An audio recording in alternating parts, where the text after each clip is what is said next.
Hello everyone.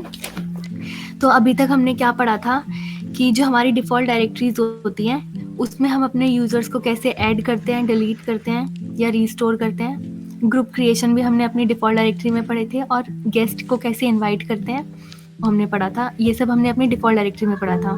But अब हम आज क्या पढ़ेंगे, users group and guest user access in Microsoft Entra business to business. तो बेसिकली इसमें क्या करेंगे, हम एक अपनी डिफ़ॉल्ट डायरेक्टरी में ही हम एक टेनेंट को क्रिएट करेंगे। तो बेसिकली उस टेनेंट को हम न्यू डायरेक्टरी भी बोल सकते हैं या फिर एक हम बोलेंगे कि हम एक न्यू ऑर्गेनाइजेशन क्रिएट कर रहे हैं। फिर उसमें हम लोग कैसे यूज़र्स को ऐड करेंगे, डिलीट करेंगे, रीस्टोर करेंगे, ग्रुप्स क्रिएशन करेंगे।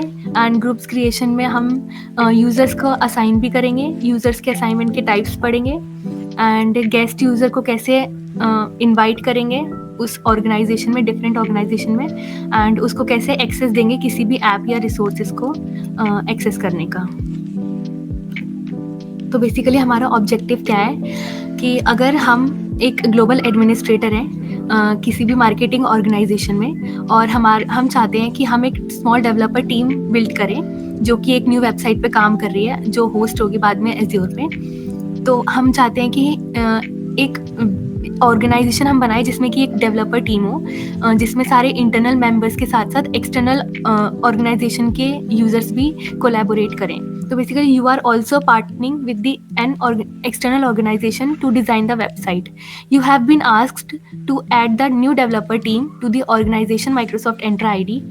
बेसिकली जो हम ऑर्गेनाइजेशन बनाएंगे उसमें हम एक इंटरनल यूजर्स ऐड करते हैं उस ग्रुप में। अगर हम डेवलपर टीम बना रहे हैं तो उसमें हम इंटरनल यूजर्स को ऐड करेंगे और साथ के साथ हम एक एक्सटर्नल ऑर्गेनाइजेशन के मेंबर्स को भी ऐड करेंगे जो हमारे बेसिकली गेस्ट यूजर्स होते हैं। So to make it easier for the team to collaborate on the website, you will create guest accounts in Microsoft Entra ID for the external design organization. जैसे diagram से भी आप समझ सकते हो कि ये एक्टिव डायरेक्टरी है। यहाँ पे हम ऑन प्रीमिसेस वाले यहाँ पे सारे इंटरनल यूजर्स को हम ऐड करेंगे एंड ये सारे हमारे एप्स रिसोर्सेज हैं जो वो एक्सेस कर सकता है। और एक्सटर्नल यूजर्स जो हम एक्सटर्नल ऑर्गेनाइजेशन से कैसे हम इसको एक्सेस करवाएंगे वो हम इसमें पढ़ेंगे। तो add users to Microsoft Entra ID, manage app and resource access by using Microsoft Entra groups and give guest user access in Microsoft Entra business to business। मतलब हम कैसे कोलैबोरेशन करवाएंगे एक्सटर्नल और इंटरनल यूजर्स का किसी भी website को build करने के लिए एक ऑर्गेनाइजेशन के अंदर। तो परमिशन और रोल्स देख लेते हैं। तो माइक्रोसॉफ्ट एंट्रा आईडी में क्या होता है, डिफरेंट रोल्स होते हैं और डिफरेंट रोल्स के साथ कुछ परमिशंस होती हैं जो अटैच होती हैं उनके साथ। तो हम वो कैसे असाइन करते हैं, पहले एडमिन होता है, एडमिन के पास सबसे ज़्यादा परमिशंस होती हैं और गेस्ट यूजर्स के पास बिल्कुल रिस्ट्रिक्टेड परमिशंस होती हैं। तो पहले एडमिन को देखते हैं। In Microsoft Entra ID it allow users elevated access to control who is allowed to do what, कि कौन क्या काम करेगा ये सब एडमिन ही डिसाइड करेगा। And it allow a user to create और एडिट यूजर्स को ऐड भी कर सकता है, एडिट भी कर सकता है, उसको एडमिन रोल भी असाइन कर सकता है, उसका रीसेट कर सकता है password and manage user licence and many more. And member users क्या होते हैं, जो मेंबर हम क्रिएट कर रहे हैं, जो एडमिन मेंबर्स को क्रिएट कर रहे हैं। तो they are considered internal to an organization and are members of the Microsoft Entra organization. तो हम जो ऑर्गेनाइजेशन बनाएंगे उसमें जो भी हम मेंबर्स को क्रिएट करेंगे वो हमारे बेसिकली इंटरनल मेंबर्स बोलेंगे हम उनको। तो they have a set of default permissions like being able to manage their profile information and by default they can also invite guest user। ये भी इनवाइट कर सकते हैं गेस्ट यूजर को एडमिन के साथ साथ, बट एडमिन जो है वो इस रोल को डिसेबल भी कर सकता है जो मेंबर यूजर्स यूज कर रहे हैं। एंड गेस्ट यूजर जो है उनके पास रिस्ट्रिक्टेड बिल्कुल परमिशंस होती हैं ऑर्गेनाइजेशन में काम करने के लिए। तो गेस्ट यूजर्स होते क्या है, जब हम इनवाइट करते हैं किसी को कोलैबोरेट करने के लिए अपने ऑर्गेनाइजेशन के साथ by sending invitation mail, then user sign in with their own work, social और स्कूल आइडेंटिटीज। अब हम देखते हैं कि manage app and resource access by using Microsoft Entra groups. अब हमने क्या बात करी थी कि हम चाहते हैं कि एक डेवलपर टीम बने, डेवलपर ग्रुप बने। तो हम चाहते हैं कि उसमें डिफरेंट यूजर्स भी ऐड हों। तो if we want to give the all developers within your organisation the same access, तो हम कैसे एक्सेस मैनेजमेंट करते हैं, कैसे हम उनको परमिशंस देंगे। You also want to manage who is part of the developer group and who is not.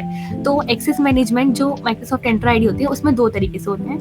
तो first is Microsoft Entra roles होते हैं और second is RBSC rules, RBSC control होता है। तो माइक्रोसॉफ्ट एंट्रा रोल्स बेसिकली क्या होते हैं, ये ऐसे रोल्स होते हैं जो बताते हैं कि Microsoft Entra ID related resources जैसे कि यूजर्स, ग्रुप्स, बिलिंग, लाइसेंसेस कि इसको कैसे मैनेज करना है। और रोल बेस्ड एक्सेस कंट्रोल होता है कि इसमें रोल्स डिफाइन होते हैं सबके, जैसे कि किसी यूजर को हमें अगर वर्चुअल मशीन को एक्सेस करवाना है या एसक्यूएल डेटाबेस को एक्सेस कराना है या स्टोरेज को एक्सेस कराना है, जैसे कि you could assign an RBAC role to a user to manage and delete SQL database. तो हम एक परफेक्ट उसको एक पर्टिकुलर रोल असाइन कर सकते हैं कि वो अपने डेटाबेस को डिलीट कर दे इन अ स्पेसिफिक रिसोर्स ग्रुप और सब्सक्रिप्शन। अब जो ये एक्सेस राइट है उसको हम करते किस किस तरह से, मतलब डिफरेंट असाइनमेंट्स होते हैं कि अगर हम चाहते हैं कि एक सिंगल यूजर को हमें कुछ परमिशन असाइन करनी है या ग्रुप को असाइन करना है या कुछ रूल के बेसिस पे हमें असाइन करना है, जैसे कि you can assign a set of access permission to all the members of group और अ सिंगल यूजर। तो क्या डिफरेंट वेज होते हैं, एक डायरेक्ट असाइनमेंट होता है। तो डायरेक्ट असाइनमेंट क्या करता है कि एक यूजर को एक रिक्वायर्ड एक्सेस राइट प्रोवाइड कर देता है, कैसे, एक उसको रोल असाइन करता है। तो जो उस रोल के साथ जो जो परमिशंस उसके साथ अटैच होंगी वो उस सिंगल यूजर को असाइन हो जाएगी, ये डायरेक्ट असाइनमेंट होता है। ग्रुप असाइनमेंट क्या होता है कि अगर हम चाहते हैं हमारे पास एक ग्रुप है और उसमें जो भी यूजर्स हैं सबको सेम परमिशंस मिले, तो हम एक ग्रुप असाइनमेंट करेंगे। तो assign a group the required access rights and members of the group will inherit those rights। अब थर्ड वन इज इम्पॉर्टेंट क्योंकि ये रूल बेस्ड है। तो इसमें हम क्या करते हैं, एक मेंबरशिप डिफाइन करते हैं, मतलब कि एक प्रॉपर्टी या फिर बोल सकते हैं हम प्री डिफाइंड रूल्स बनाते हैं या फिर हम खुद के एडवांस रूल्स भी लिख सकते हैं। तो अगर जो यूजर्स हैं वो उन रूल्स को सेटिस्फाई कर रहे होंगे तो ही वो हमारे ग्रुप से अटैच हो सकते हैं। Use rules to determine a group membership based on users और device properties. The user or device must meet the rules. If the rules are not met, the user account or device group membership is no longer valid. You can select predefined written rules or write your own advanced rules. अब देखते हैं कि collaboration करेंगे कैसे हम। Basically guest account को हम कैसे कोलैबोरेट कराएंगे अपने इंटरनल ऑर्गेनाइजेशन के मेंबर्स के साथ, जो कि एक्चुअली होता ही माइक्रोसॉफ्ट एंट्रा B2B है। तो if we want the external team to collaborate with the internal developer team in a process that is easy and secure, so with Microsoft Entra business to business we can add people from other companies। हम जो अपने tenant बनाएंगे, tenant या फिर organisation या फिर आप बोल सकते हो डायरेक्टरी बनाएंगे हम, तो उसमें हम अगर कोई ग्रुप बना रहे हैं और हम चाहते हैं कि वो उसका पार्ट हो, तो हम कैसे गेस्ट यूजर्स को कोलैबोरेशन करवाएंगे वो हम देखेंगे। If your organisation has multiple Microsoft extra tenants, you may also want to use Microsoft Entra B2B to give a user tenant A access to resource in tenant B। तो हम basically resource को भी access करवा सकते हैं tenant A से tenant B में भी।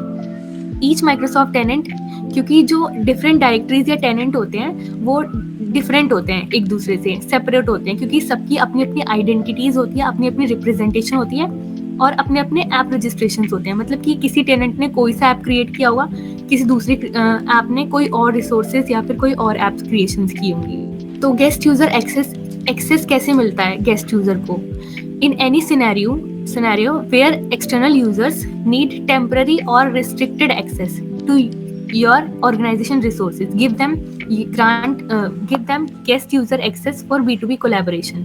You can grant guest user access with the appropriate restriction in place, then remove access when the work is done। तो बेसिकली अगर हमने कोई ऐप क्रिएट किया है और हम चाहते हैं कि गेस्ट को उस ऐप का एक्सेस मिल जाए, तो हम एक बार उसको वो ऐप को असाइन कर देंगे, देन हम उसको असाइनमेंट को रिमूव भी कर सकते हैं जब काम हो जाए। तो बेसिकली इसको गेस्ट यूजर्स को हम बहुत रिस्ट्रिक्टेड लेवल पे रखते हैं। Invite guest user to the Microsoft Entra organization group और एप्लीकेशन। तो वही है कि हम गेस्ट यूजर्स को किसी भी ऑर्गेनाइजेशन में इन्वाइट कर सकते हैं, ग्रुप में इन्वाइट कर सकते हैं या फिर एप्लीकेशन को एक्सेस करने के लिए भी इन्वाइट कर सकते हैं। और बेसिकली इसका एक बेनिफिट ये भी है B2B का कि हमें खुद से मैनेज नहीं करना है एक्सटर्नल यूजर की आइडेंटिटी को, वो ये सब काम अपने लेवल पे कर लेता है। So that's all from the theory part.